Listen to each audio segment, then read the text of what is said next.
Good morning, children. Welcome to social class. We have been discussing about water cycle stages of water cycle. What are they?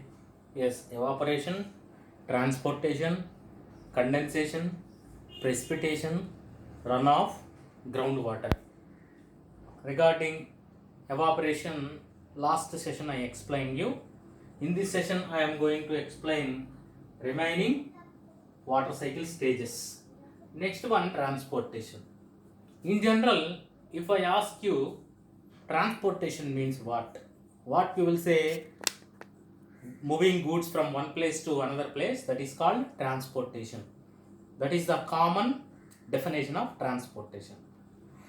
Likewise, water also transporting from oceans, from rivers, from lakes. Isn't it or not? Every day, just last class, I told you water evaporates. Okay, na? Then it reaches the atmosphere. Which form it reaches atmosphere? Gaseous form. Afterwards, it forms the clouds. We know all those general things. Here, see transportation. The movement of water through the atmosphere, specifically from over the oceans, over the land, in the form of clouds.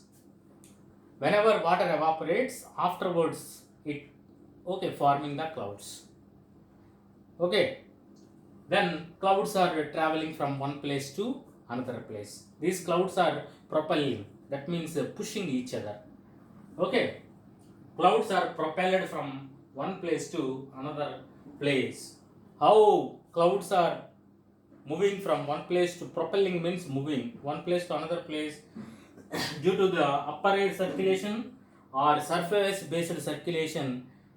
Due to these reasons, clouds are traveling from one area to another area. Where, for clouds point of view convenient, in that area receives the rainfall. Whenever mountain ranges stops the clouds, by that time clouds are not able to rise up, then so front side of the mountain ranges receives high rainfall, back side of the mountains receives little rainfall. So that is about a transportation. Do you understand what is a transportation? Okay. Next one, condensation. What is condensation? The transported water vapor eventually condenses, forming tiny droplets and clouds. Evaporation takes place first of all, afterwards that liquid, that means initially water is in liquid form, then it turn as a gaseous form, then afterwards it reaches the atmosphere, clouds are forming. Okay, then see condensation, the transported water vapor eventually condenses, forming tiny droplets and clouds. Tiny droplets and clouds are forming, that is condensation. Then precipitation. Precipitation is nothing but a rainfall. In general words, what we can say precipitation means, in general words, precipitation is nothing but a rainfall. The primary mechanism for transporting water from the atmosphere to the surface of the earth is precipitation. Evaporation takes place afterwards, transportation afterwards, condensation. Condensation means tiny droplets, that means clouds are forming, afterwards these clouds reaching the ground in the form of rain, fog, that is called precipitation. Okay, now once again I will tell you regarding precipitation. The primary means main, the primary mechanism for transporting water from the atmosphere to the surface of the earth is precipitation. Through the precipitation, where water, that means tiny droplets formed in the atmosphere region, tiny droplets, that means clouds are formed. How these clouds, water, that means right, that means clouds are giving water. Through this process, clouds are reaching the ground. Do you understand? When the clouds meet cool air over the land, precipitation in the form of rain, sleet or snow is triggered and water returns to the land area, or else CA. Okay, na? Why he mentioned sea here? Most, that means 71% our earth occupied by the seas. Remaining 29% land covered on earth. Do you understand? Whenever the clouds reach the cool area, then clouds meet the cool air over the land, precipitation takes place in the form of rain, sleet or snow. This is all about precipitation. Do you understand what is precipitation? Runoff. Then precipitation takes in the form of rain, sleet, snow. How, where it reaches? It reaches on the ground. Most of the water which returns to the land or ground flows down hills as runoff. Isn't it or not? Okay, then hilly areas, high areas, remaining areas receive the rain. These rainwater flows from higher areas to lower elevation. Okay, then that is most of the water which returns to the land flows down hills as runoff. Okay, na? Then some water percolates into the ground. Remaining water through the rivers, through the canals, it reaches the sea where water evaporates, where initially evaporation takes place. Finally, this runoff water reaches the ocean, where evaporation takes place. Most of the evaporation takes place in the ocean area. Okay, na? Groundwater. You know, whenever water, okay, that means rains are falling, the water percolates ground, into the ground. Okay, now that means water reaches the inside of the land area. Okay, do you understand? Then ground recharging the water, by that time groundwater levels increases. We are receiving these groundwaters through the means of wells, ponds, canals. Do you understand?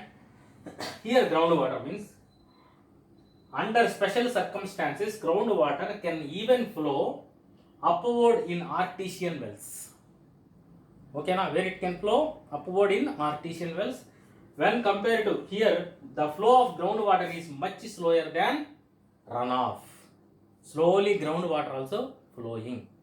You know, whenever rain falling on the ground, fastly it is moving to the lower areas. After some water percolates into the ground.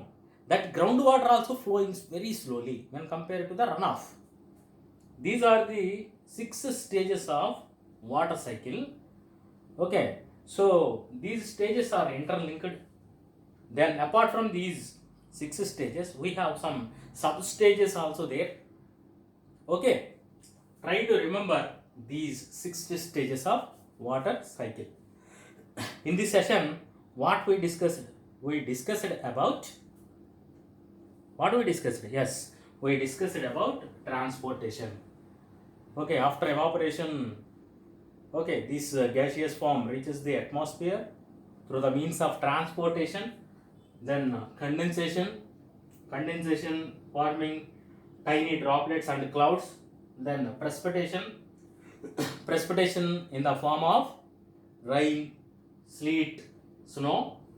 It reaches the ground. Runoff, whenever precipitation takes place, it reaches the ground area. Then water flows through the rivers and reaching the ocean area. Then groundwater, whenever some water percolates, groundwater recharges. That means ground recharges the water. Groundwater also flowing. When compared to runoff, it flows very slowly. Okay, this is all about water cycle stages. Everybody understood water cycle, I think so. Then water sources. If you see water sources, 97.25% of water is saline water. The total water is salty. Okay, that is all located in oceans. 97.25% of water is saline ocean waters. Only 2.75% is fresh water. Okay, now if you again divide this 2.75% fresh water, where it is located, the greatest portion of the fresh water. Now we are discussing about 2.75. If you take it to 100%, in this regard, 68.7% located in the form of ice and snow. Okay, permanent snow, ice and permanent snow. Everybody understood, I think so. 97.25% saline water, 2.75% fresh water is there. Again, if you converted 2.7 into 100, greatest portion of fresh water, that means 68.7%, it is situated in the form of ice and permanent snow cover in Arctic and Antarctica and in the mountain ranges. The greatest part in this regard we are discussing, the greatest part fresh water located in Arctic, Antarctic and mountain ranges area it is located. Very little part we are getting. Okay na? Only 30 to 35%. So water is available to us. Then see 29.9% exists as fresh groundwater. Very important these points. Once you go through your textbook, 29.9% exists as fresh groundwater. 97.25% water is saline. Then 2.75. In the 2.75, 68.7% situated in Arctic, Antarctic in the form of ice, snow. Okay. So 29.9% exists in fresh groundwater. For us, this 29.9% water is available on 2.75%. Then only 0.6 of the total amount of fresh water on the earth is concentrated in lakes, reservoirs and river systems. Okay, lakes, reservoirs and river systems contains only 0.26%. How surprising facts those are. Okay, then so that these small amount of water we should use properly. Okay na? Then see, if you go oceans, already we discussed about first order landforms. So which are called first order landforms? Continents and oceans are called as first order landforms. Already previously we discussed regarding that. Huge water bodies are called as oceans. Sometimes we are interchangeably using the ocean and sea, but variation is there. Large water bodies separated by continents is called as oceans. Then what is the definition of sea? Here, sea is a body of saline water partly or fully enclosed by land. Once again, sea is a body of saline water that is also contains salt water, partly or fully enclosed by land. If you see Bay of Bengal, adjacent to us, Arabian Sea, west part of India located Arabian Sea, east part of India Bay of Bengal. This Bay of Bengal or Arabian Sea enclosing with lands. That means different states are existed and this saline water touches the states, land area. Okay na? So you understood regarding the sea and ocean. Oceans are huge water bodies. Okay na? Then this is all about water resources. 97.25% saline water, 2.75 fresh water, then that to be concentrated in large amounts in Arctic area, Antarctic area and mountain ranges area. Then 29.9% exists in fresh groundwater. Only 0.26% of the total amount of fresh water on the earth is concentrated lakes, reservoirs and river system. Through this we are getting the water. Remember that one. Only for us 0. Even though 29.9% groundwater is available, in that only 0.26 we are getting through lakes, reservoirs and river system. You understand? Okay na? This is water cycle and water sources. You understand?